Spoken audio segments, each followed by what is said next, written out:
Oi amigas, o vídeo de hoje é baseado numa pequena parte do livro de A Paixão Segundo GH, de Clarice Lispector, que é um livro que é tão pessoal que parece absurdo e muito mágico e muito tudo pra mim. Tipo assim, ele é cotidiano demais pra ser mágico, mas mágico demais pra ser apenas cotidiano. Eu não sei explicar esse livro e tem uma partezinha dela que me pegou muito, de uma forma, a minha interpretação. Então, eu quero compartilhar com vocês. Ela tá falando sobre o neutro, apenas, ponto. E eu tava com muita dificuldade de entender o que seria esse neutro.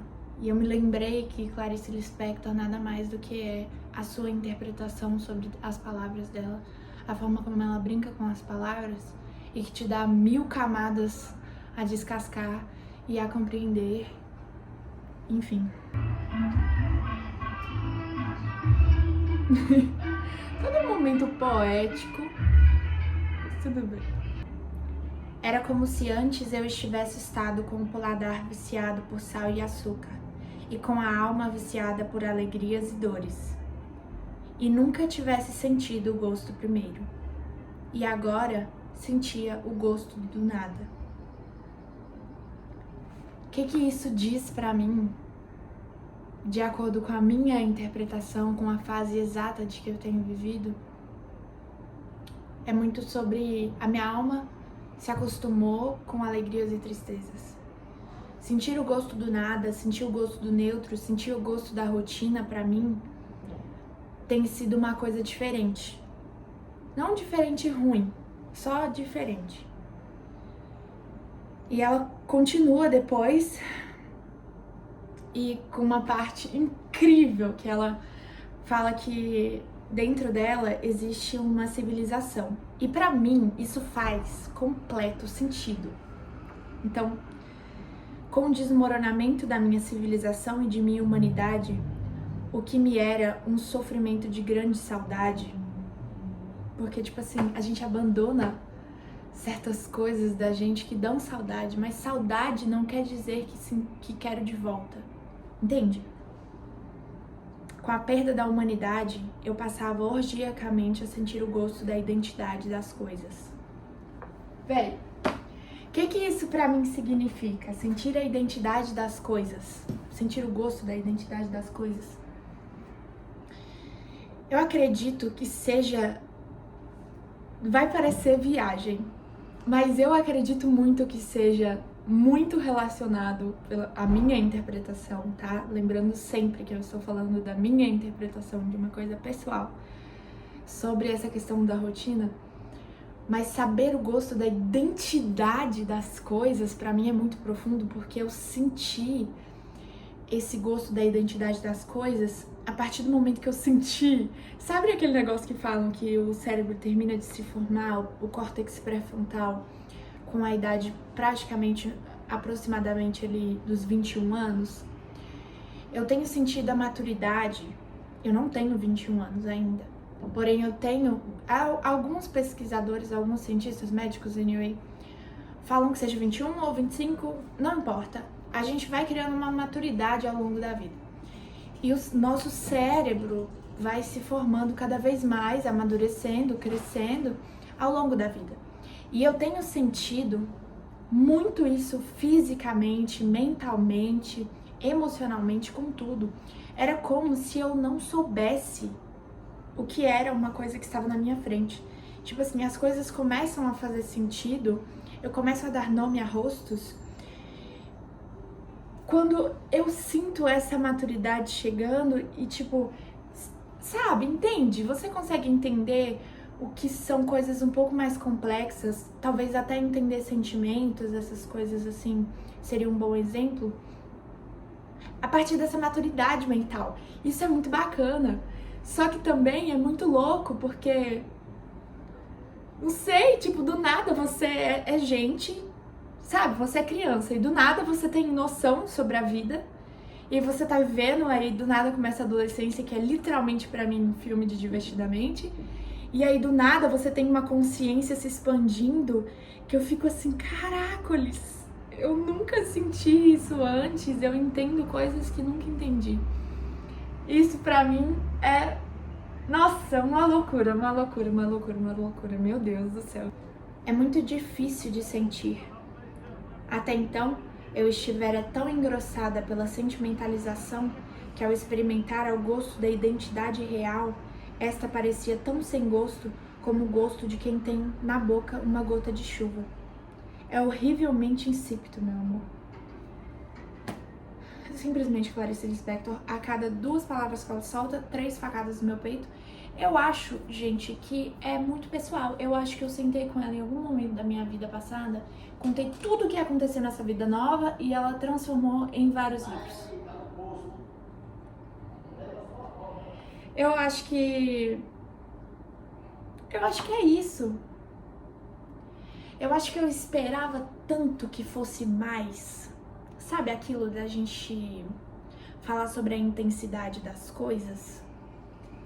Eu esperava tanto que a vida fosse mais, mas ela simplesmente é. E ela simplesmente, maravilhosamente é.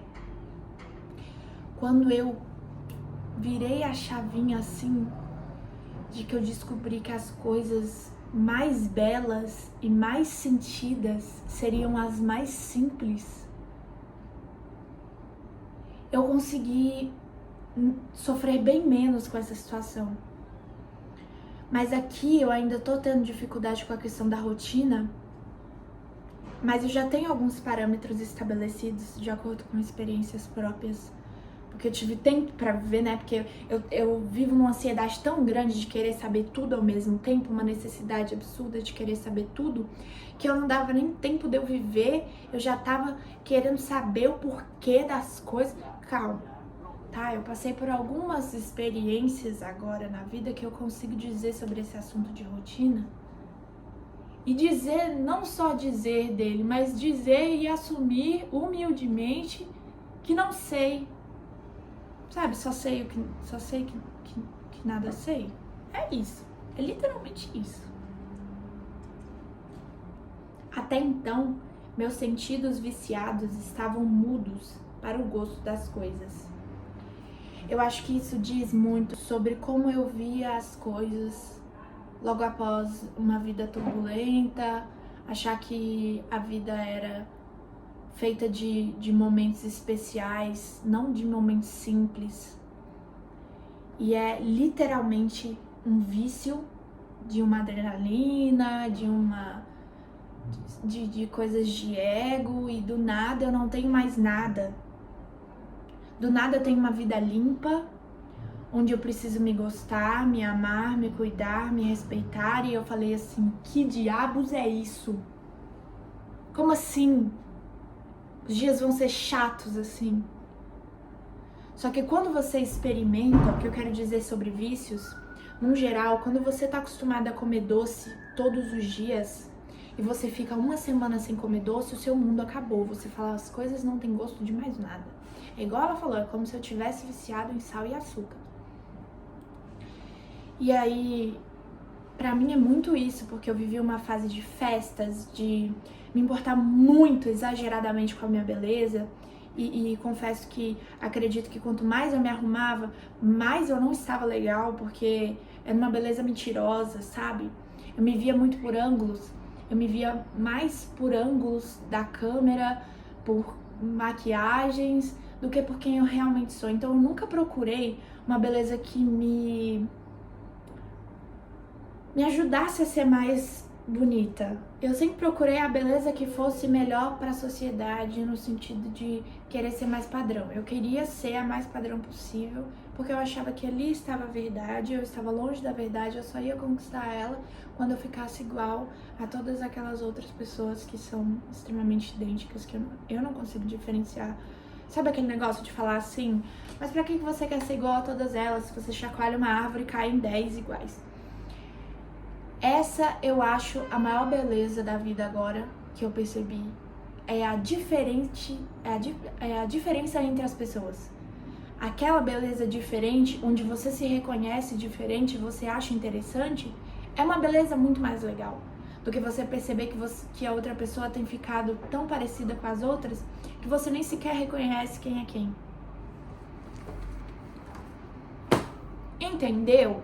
Eu acho que tudo é muito profundo. Eu acho que tudo pode ser analisado e pensado profundamente, cara, porque a gente vive e as coisas são palpáveis, sabe? Todas as coisas são palpáveis, pensáveis e questionáveis. Aí você tira o questionamento do ser humano, você tira o ser humano.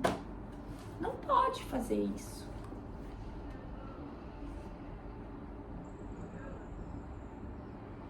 Meu amor, é assim com o mais insípido néctar. É como o ar que em si não tem cheiro. Até então, meus sentidos viciados estavam mudos para o gosto das coisas. Mas a minha mais arcaica e demoníaca das sedes me havia levado subterraneamente a desmoronar todas as construções. A sede pecaminosa me guiava, e agora sei que sentir o gosto desse quase nada é a alegria secreta dos deuses. É um nada que é o Deus e que não tem gosto. Então eu acho que aí Clarice se encaixou perfeitamente no momento que eu virei a chave e percebi, putz, são nas pequenas coisas em que a beleza da vida se estabelece. Eu acho que aí ela vai cirurgicamente falando sobre a beleza do cotidiano normal, mas não aquele cotidiano automático, e sim o cotidiano cíclico da natureza, entende? De que todos os dias os passarinhos da sua rua estão acordando praticamente no mesmo horário, vão dormir praticamente no mesmo horário, o sol se põe praticamente no mesmo horário. E no começo de um desvício, essa palavra nem sequer deve existir, parece tudo muito chato. A rotina em si, as coisas acontecerem iguais todos os dias, parece muito chata. Mas se você lembra que existe magia por trás disso, quando você consegue parar de ver pelo lado do vício e começar a olhar pelo lado do amor, das coisas genuínas, sabe? Da vida em si, começar a ver beleza nas coisas, aquela ideia de romantizar a vida, não quer dizer que é pra você romantizar uma coisa ruim, e sim pra você romantizar porque você vai viver melhor com aquilo. Você vai viver melhor com a vida que acontece lá fora, com a vida que acontece aqui dentro. O seu corpo tem um ciclo. Todo o mundo tem um ciclo. E a gente esquece de perceber esses pequenos momentos, a gente esquece de lembrar que o nosso corpo funciona de uma forma. Tá? Quando eu digo para as pessoas que eu tô conversando com uma amiga, eu falo, amiga, o básico funciona. Por que eu quero dizer isso? Porque o nosso corpo funciona de um jeito. Se você não se alimenta bem, não bebe uma água, se você não dorme, você acha que vai acontecer o quê? E eu acho burrice não ver beleza nisso. Eu acho burrice. Uma coisa tão complexa quanto o corpo humano. Eu não sou da área da medicina, mas eu tenho amigas que veem uma beleza extraordinária na construção do corpo humano. Eu consigo ver beleza na ideia da construção. Eu acho, tipo assim, coisas assim inexplicáveis, fora da inteligência humana. Ponto. Porém, quando vai para um assunto que eu gosto, alguma coisa assim psicológica, mental, pro lado da natureza, pra mim, que eu consigo entender um pouquinho mais, parece que fica cada vez mais bonito, porque é lindo você pensar.